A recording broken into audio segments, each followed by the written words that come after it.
Hello, welcome to Bad at Board Games. My name's Brad Lake, and I'm bad at board games, so you don't have to be. Today we're going to be talking about a Gamefound crowdfunding game, Mindbug, and the new expansion, Battlefruit Kingdom. It's a Battlefruit pineapple.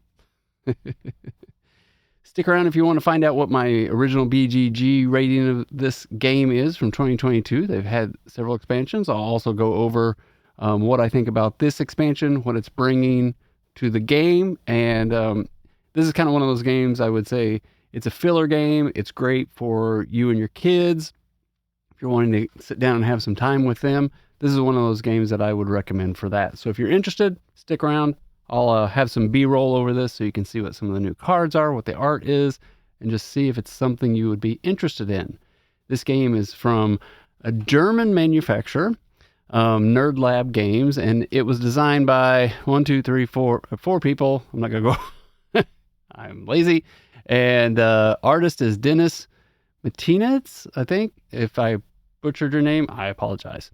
So this new game you're going to get, and this is a smaller box than what is going to be on the Gamefound. This is just what they sent me to be able to play and try. But the new game comes with some new tokens, and these give you different abilities for the cards that you're going to be playing. You're going to have a set of guys, and maybe I moved them, but they have this new icon, which are these crystals, and it has an interesting name that I am too lazy to remember. But you're going to take these tokens, place it on the card, and these tokens allow you to activate the card as long as there's tokens on it. So take off one token, activate the card. If there's another one, you can, and if it's the bug's alive or the fruit, or in this case, it's a mushroom man, then you can continue to use it. So that's one of the main things. They also have a card like in here, like fast. So when it comes out, it can instantly attack kind of thing. So they're adding a few new mechanics, but they're not like so overwhelming that you can't still play this with, your kids. And I would say, like, I wouldn't say it's just a kid's game, but however, it's a light version of Magic the Gathering, Pokemon, all those others. Has some really cute art. And that's why I think it's set up more in that genre. One of the main things I like on the pro side about Mindbug for card builders in general is that you just take a stack of cards and you're going to shuffle these cards. You're going to deal 10 out to each player. And then as you play cards, you're going to draw from this deck. So you're not having to construct decks. You're just going to be playing off of what you're adding to your hand from the main deck.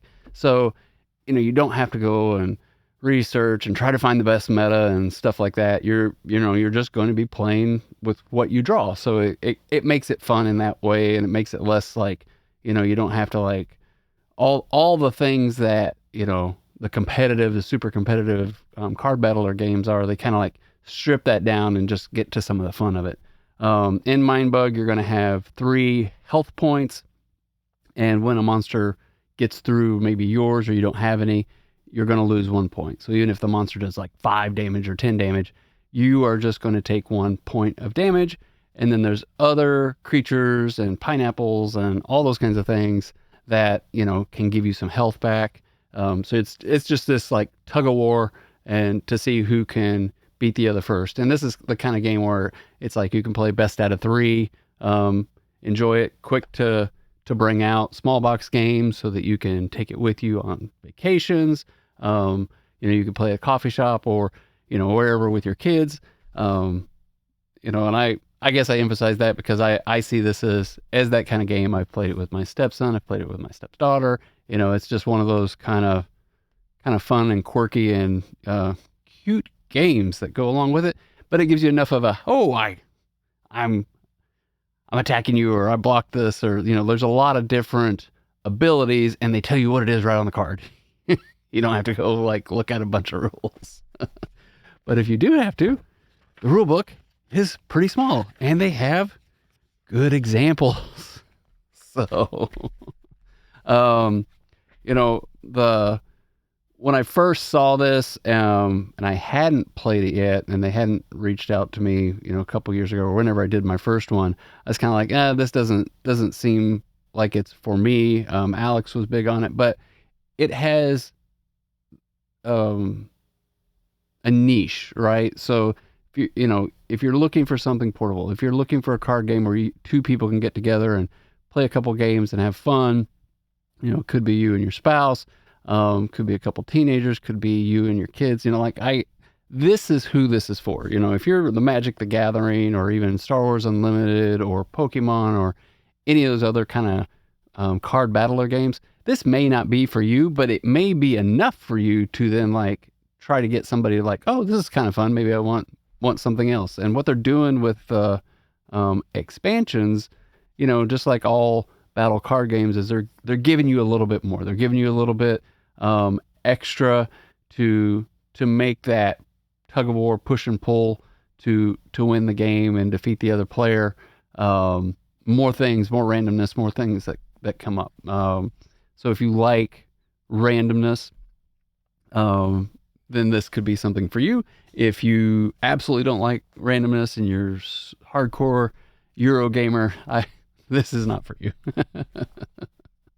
One of the neat things about Mindbug is you start out with a couple of Mindbugs, and if somebody else plays this amazing card that you're like, I'm going to die, or I don't want them to do that ability, you can say nope, I'm going to take your bug, or take your creature.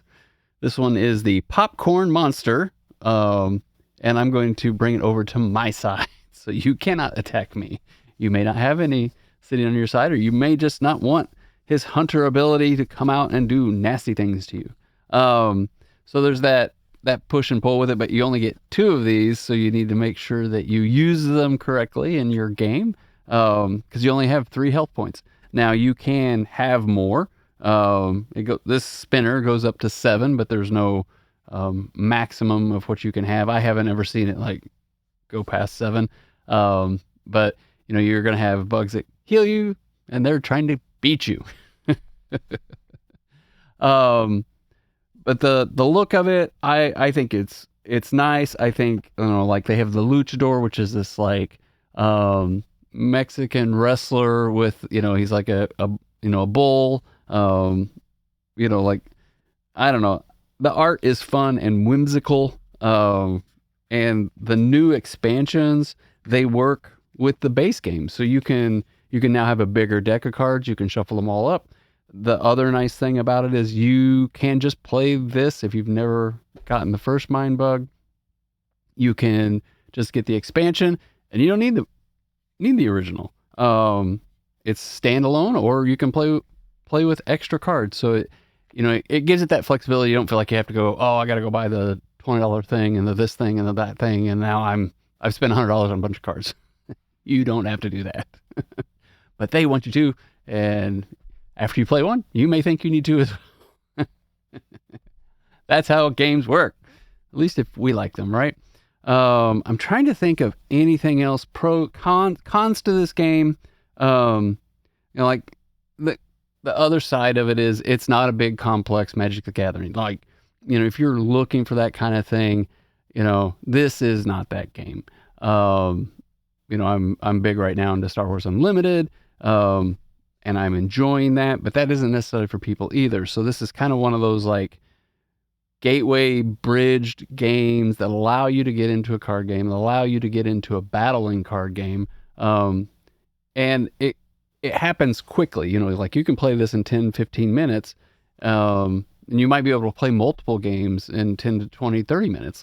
You will be able to play in 20, 30 minutes, multiple games, which makes it nice. And, I think some of those games are few and far between, and I like it when some of those are available. But, with the caveat, you have to understand who this is for, who would you be playing this with.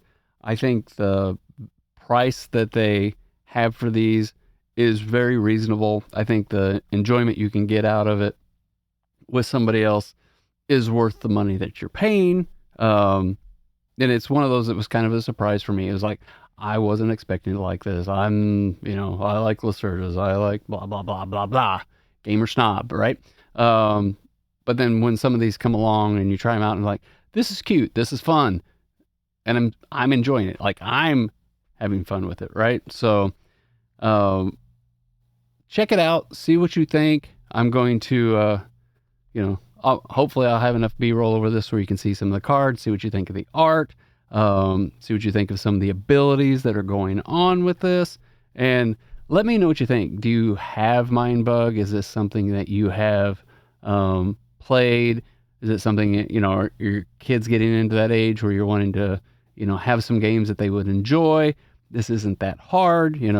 I have a Mindbug that does 9 damage, and I'm going to attack you, and your player has one of 6. Well, the 9's going to win, and it's going to stay out, and the number 6 goes away. You don't have to put extra health tokens on it, nothing. It's just sitting there at a 9, and then your opponent, on their turn, hopefully for them, they're going to have something that can beat it, or get rid of it, or dodge it, or take it over. Well, you can't take it over. You only can use the Mindbug when they play it.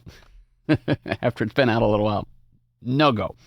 But it's cute. Let me know what you think. My BGG rating of this, like on BGG, right now they've got 5,700 people that have talked about it, rated it, and they're about a 7.7. I think this is a solid 7. And it's mainly because, I like heavier games. In this lighter realm, I think this is perfect. Plays 2 minutes, plays 2 players, 15 to 20 minutes, and from my opinion, you can play, at least a couple games in that 20 to 25 minute range, and you can beat me as well. I don't think they have an app for this, but that would be kind of cool if that ever happens for them. And wish them the best of luck. I appreciate them sending this to me, and I've just enjoyed the little expansions that they have. So comment down below, and once again, let me know what you think. I probably haven't said that enough, or I've definitely said it too much in this video. So just remember, no matter how you play, whether it's solo, with family, with your kids, with friends, with anybody, enjoy whatever you are bringing to the table. Have a great night.